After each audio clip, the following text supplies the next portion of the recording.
kind of hoping to have the house here when I came up.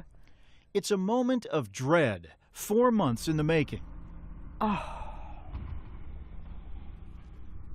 You're strong. Dagmar DeVere hasn't been able to return to the site where her new home once stood until today. And it was a perfect little place for all of us. And 2 weeks later, it's gone. I really didn't want to see that. Flames consumed homes and 250,000 acres as 4 Okanagan County wildfires merged into one, the Carlton Complex fire. I'll never forget that roaring sound. It sounded like a dragon. It was hot.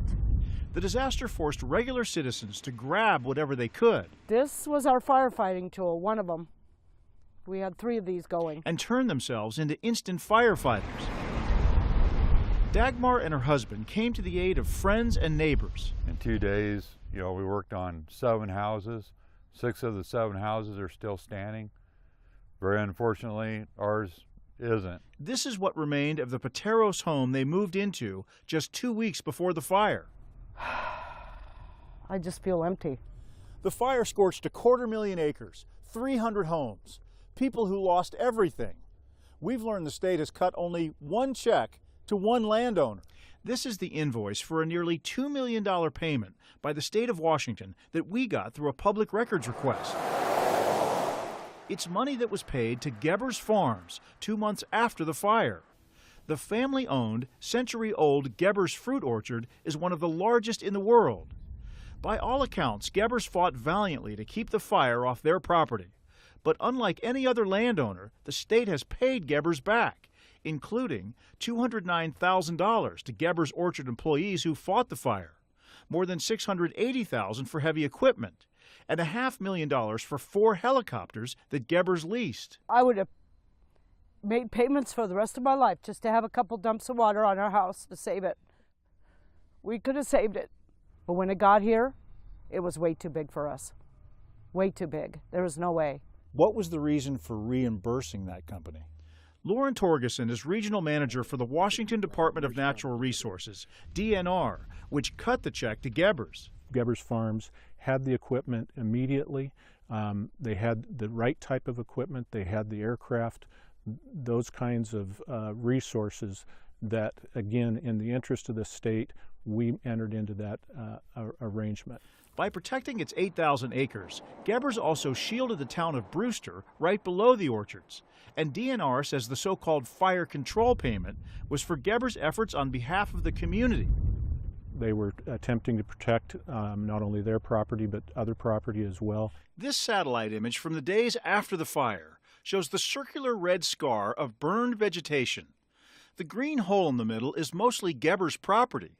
Neighboring land didn't fare so well.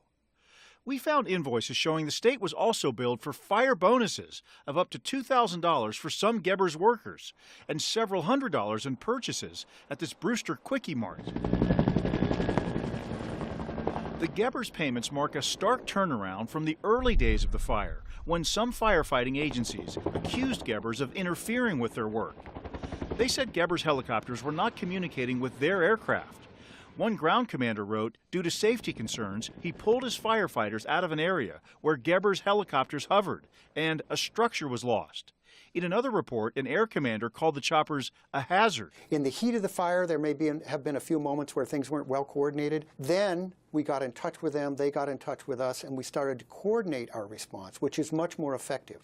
Commissioner of Public Lands, Peter Goldmark, isn't just the head of DNR. Like the Gebers, he's one of the largest landowners in Okanagan County. Are you friends with the Gebers family? So I knew the late Danny Gebers, yes. But Commissioner Goldmark said that relationship isn't a factor.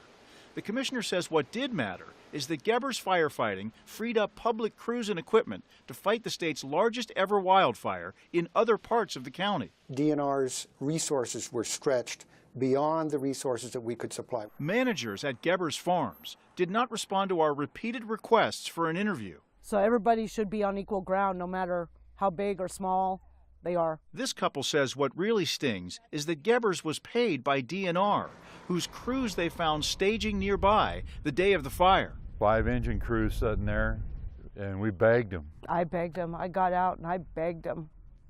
You know, my recollection, I don't remember begging for anything else in my whole life. And they told us no.